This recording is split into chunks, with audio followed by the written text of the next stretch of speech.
నమస్కారం సిద్ధిదాత్రి, చెప్పమ్మా. నన్ను ఏం అడగాలనుకుంటున్నావు నువ్వు? మళ్ళీ అడగాలనా?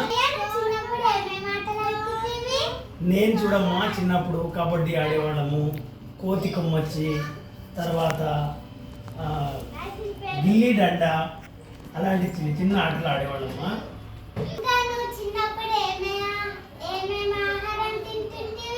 మేము చిన్నప్పుడు చేనులో పండే పంటలు మాత్రమే తినేవాళ్ళం.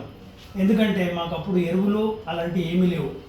కేవలము పశువుల పేడ వేసి వ్యవసాయం చేసి పండించిన పంటలు మాత్రమే తినేవాళ్ళం.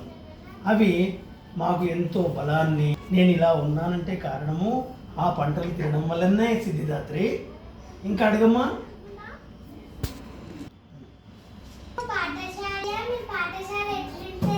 అమ్మా, ఆ రోజుల్లో పాఠశాల చిన్న చిన్న రూములు, చిన్న చిన్న బెంచీలు ఉండేవి, పైన ఫ్యాన్లు ఉండేవి కావు.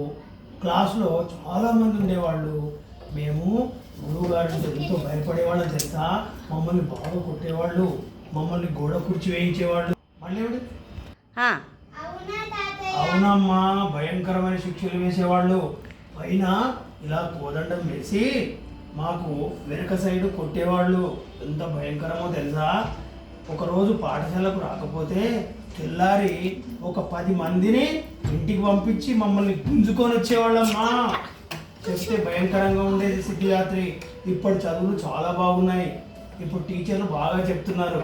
మీరు శ్రద్ధగా చదువుకోవాలి. సరేనమ్మా, ఉంటాను. బాయ్. ధన్యవాదాలమ్మా. ధన్యవాదాలు సిద్ధిదాత్రి. సరే అమ్మా.